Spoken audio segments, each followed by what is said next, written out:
अंतिम खुलासा यह है कि जो भी इस तेल पर नियंत्रण करेगा वही अगली सदी में दुनिया पर राज करेगा। 21वीं सदी में संसाधनों के लिए ऐसी खुली जंग की तैयारी पहले कभी नहीं देखी गई। अमेरिका का डायरेक्ट सीक्रेट यह है कि वो चाहता कि वेनेजुएला के लोग ही पैसे के लालच में अपने राष्ट्रपति को मार दें। इस जियोपॉलिटिकल चेस के खेल में लाखों मासूम बच्चों का भी भविष्य दांव पर लगा है। चीन का सीक्रेट यह है कि उसने वेनेजुएला को अरबों डॉलर का कर्ज दिया है। वो अपना पैसा बचाने के लिए कुछ भी करेगा। सच तो यह है कि यह लड़ाई सिर्फ लोकतंत्र की नहीं बल्कि उस काले सोने के लिए है जो दुनिया को चलाता है। ये सिर्फ हथियारों की जंग नहीं बल्कि माइंड गेम है। मीडिया के जरिए झूठ फैलाकर माहौल बनाया जा रहा है। अमेरिकी जंगी जहाजों ने एक देश को चारों तरफ से घेर लिया है और किसी भी पल दुनिया का सबसे बड़ी तेल की जंग शुरू हो सकती है। सोचिए अगर इतना तेल भारत के पास होता तो शायद पेट्रोल डीजल की कीमतें आधी से भी कम होती। यह अकल्पनीय है कि एक छोटा सा देश दुनिया की सबसे बड़ी सुपर पावर को सीधी चुनौती दे रहा है। यह कोई मामूली देश नहीं है। इसके पास सऊदी अरब से भी ज्यादा तेल है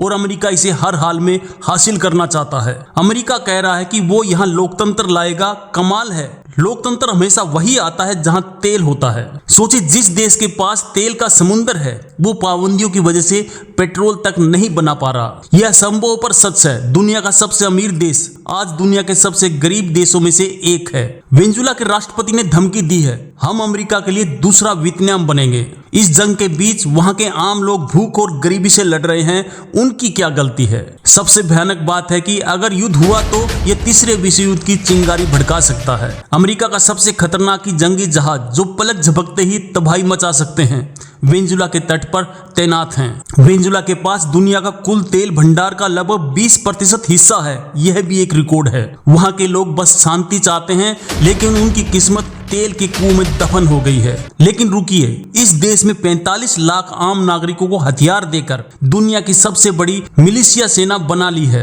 अगर यह युद्ध होता है तो भारत में पेट्रोल की कीमतें आसमान छूने लगेंगी और इसका सीधा असर आपकी और मेरी जेब पर पड़ेगा। पूरी दुनिया को बताया जा रहा है कि यह देश ड्रग बेचता है लेकिन यह एक तेल पर कब्जा करने के लिए सिर्फ एक बहाना है। ट्रंप ने खुलेआम कहा था हम वेनेजुएला का तेल ले लेंगे। क्या कोई देश खुलेआम लूट का ऐलान कर सकता है? यकीन नहीं होगा। अमेरिका ने इस देश के राष्ट्रपति के सिर पर 450 करोड़ रुपए का इनाम रखा है। अमेरिका का सीक्रेट प्लान है कि वो जमीन पर अपनी सेना नहीं उतारेगा, वो सिर्फ अपनी नेवी से हमला करेगा। इस खेल में रूस और चीन भी पीछे नहीं है। वो चुपचाप वेनेजुएला की मदद कर रहे हैं। दोस्तों, ये कहानी हमें सिखाती है कि लालच की कोई भी सीमा नहीं होती और इसकी सबसे बड़ी कीमत हमेशा बेगुनाही चुकाते हैं।